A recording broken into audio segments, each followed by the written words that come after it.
বরকতের মাস শাবান, সামনে রমজান আসতেছে রে বাবা, তৈরি হয়ে যাও।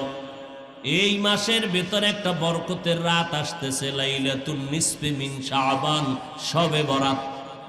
এইটা নিয়েও কিন্তু বাতিল ফেরকারা প্রোপাগান্ডা ছড়াবে। শবে বরাত বলতে কিছু নাই। আমাদের উলামায়ে আহলে হক চ্যালেঞ্জ দিয়েছেন, শবে বরাত নাই মানি কোরআনের আয়াতের দ্বারাও প্রমাণ আছে, অসংখ্য হাদিস দ্বারাও প্রমাণ আছে। অতএব যারা বলবে শবে বরাত বলতে কিছু নাই, তারা ভণ্ড। লাইলাতুন নিসফি মিন শাবান, এই শবে বরাত সহ রমজানে আসার আগে ইবাদতের জন্য নিজের কোমর বাঁধো, মজবুত করো। রমজান আসলে যেন অজুহাত দিয়া না বলো হুজুর মাজায় ব্যথা, 8 রাকাতের বেশি পারি না। খবরদার, এখন থেকেই